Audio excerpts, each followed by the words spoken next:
ਇਹ ਸਾਡੀ ਖੁਸ਼ਕਿਸਮਤੀ ਆ। ਅਸੀਂ ਇਹਨੂੰ ਕੋਈ ਕਵਾਲ ਬਣ ਕੇ ਨਹੀਂ ਇੱਥੇ ਆਉਂਦੇ, ਨਾ ਸਾਨੂੰ ਕਵਾਲੀ ਆਉਂਦੀ ਆ ਜੀ। ਇਹ ਸ਼ਹੀਦਾਂ ਦੀ ਨੌਕਰੀ ਡਿਊਟੀ ਕਰਨ ਆਉਂਦੇ ਆ ਤੇ ਸ਼ਹੀਦਾਂ ਦੀ ਮਿਹਰਬਾਨੀ ਸਾਨੂੰ ਕਬੂਲ ਲੈਂਦੇ ਤੇ ਕਬੂਲ ਦੇ ਲਓ। ਲੱਗੀਆਂ ਨੇ ਮੌਜਾਂ ਤੇ ਲਾਈ ਰੱਖੀ ਸੋਹਣਿਆ, ਚੰਗੇ ਆ ਜਾਂ ਮੰਦੇ ਆ ਨਿਭਾਈ ਰੱਖੀ। बाबा जी शहीदां दी गुलामी च मिलदा की या हुंदा की है जी। शहीदां दे दो गुलाम केड़े केड़े हज़रत सलमान ते बीबी फिजा दोवें अपनी अपनी शान बयान करते हैं कि मेरी शान आया तो मेरी शान आया।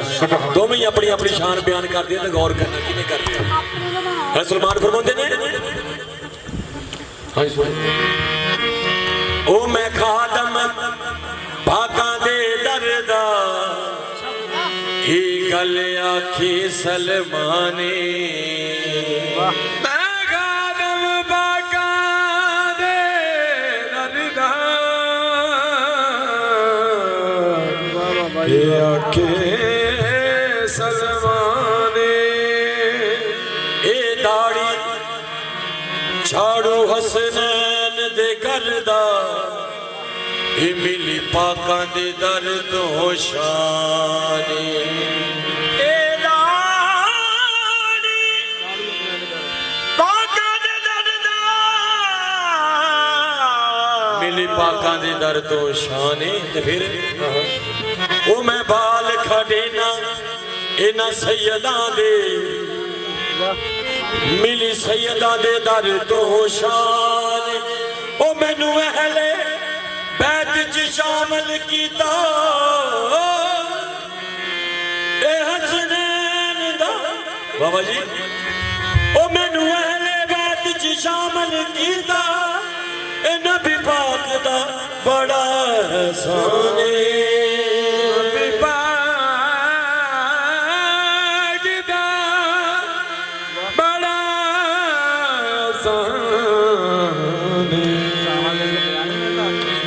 पाक फरमाउंदियां ने भाई सलमान तेरी बड़ी शान है सुभान अल्लाह तेनू सरकारे दो आलम ने अपनी अहले बैत च शामिल किया। आजा मैं तेनू अपनी शान दसा कि बादशाहियां करती सी ते हुण की है। वजो जी बीबी फिजा फरमाउंदियां ने ओ मैं शाही नू ठोकर मारी सुन गल मेरी सलमान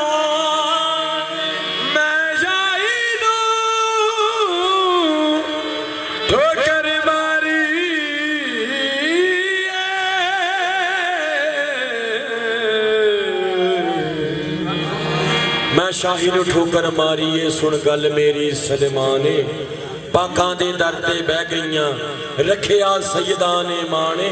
रब पढ़दा दरूद सलाम इन्हां ते फरमाउंदा पिया कुरान ते मैनू मां दा दर्जा दिता है हसनैन दा बड़ा ही एहसान सुभान अल्लाह। आ मैं तेनू दस्सां मैं शाही क्यों छड्डी। तवज्जो जी ओ शाही छड्ड के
गुलामी करदियां भांडे धोंदियां हुसन ते हुसैन नूं कंघियां करदियां ये जिंदगी लगी कैसी। बीबी पाक फरमाउंदियां ने ओ लगी जिंदगी है मैनू बड़ी प्यारी बड़ी प्यारी ओ लगी जिंदगी है मैनू बड़ी प्यारी बड़ी प्यारी शाही ज़हरा दी जुती जो मैं वारी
ਨਾ ਸਾਈਂ